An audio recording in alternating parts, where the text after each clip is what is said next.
Bugungi mana mush katta sorunimizga yakından yardımda bo'lgan Asqar Raqib apandininki do'st yaranlariga ham shundaqla Turpon Otash diyardagi barliq yurtdagiga yana bir qitim rahmat.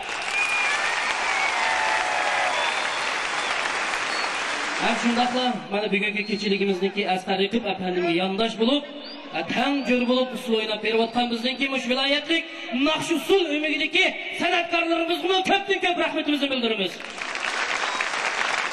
Şu münasebeten hem de seklimizge yani şu vilayetlik ömürgününki atağlık nakışlarının o Purcan bilen Gülmire'nin seklik teklif kısa yurt tekliğe bir nakış uğurlap bergen olsa. Merhaba!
Tahtının tacısı elley balam, sen ömrünün varisi elley balam. Sen tahtının tacısı elley balam, sen ömrünün varisi elley balam.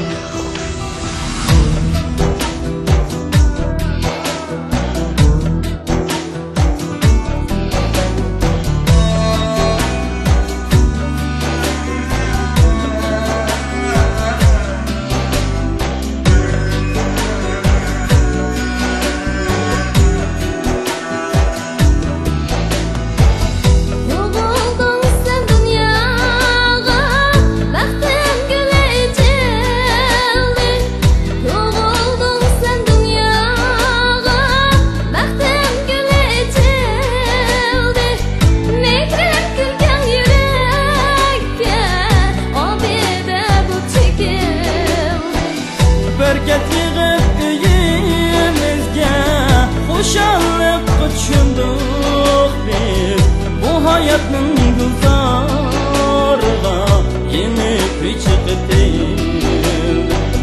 Berketini iyimizge hoşanlık kaçındık biz. Bu hayatın güzarına yeni bir çıkıtayım.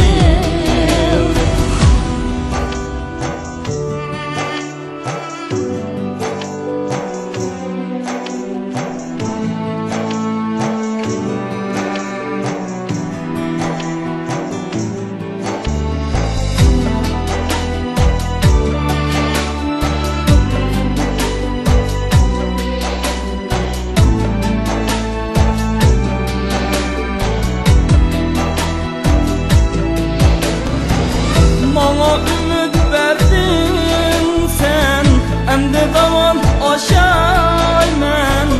Bana ümit verdin sen, emdi davam aşaymen.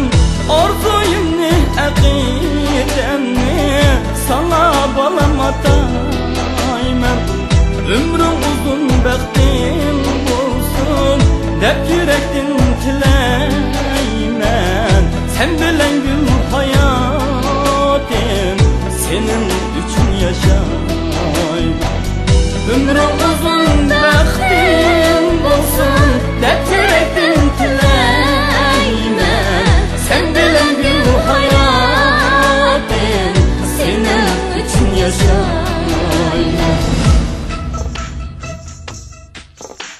Sen yürekning qarisi ellay balam sen ko'zimning qarisi ellay balam sen yürekning qarisi ellay balam sen ko'zimning qarisi ellay balam sen taxtımның tacısı ellay balam sen ömrümның varisi ellay balam sen taxtımның tacısı ellay balam sen ömrümның varisi ellay balam sen ömrümün varisi ellay balam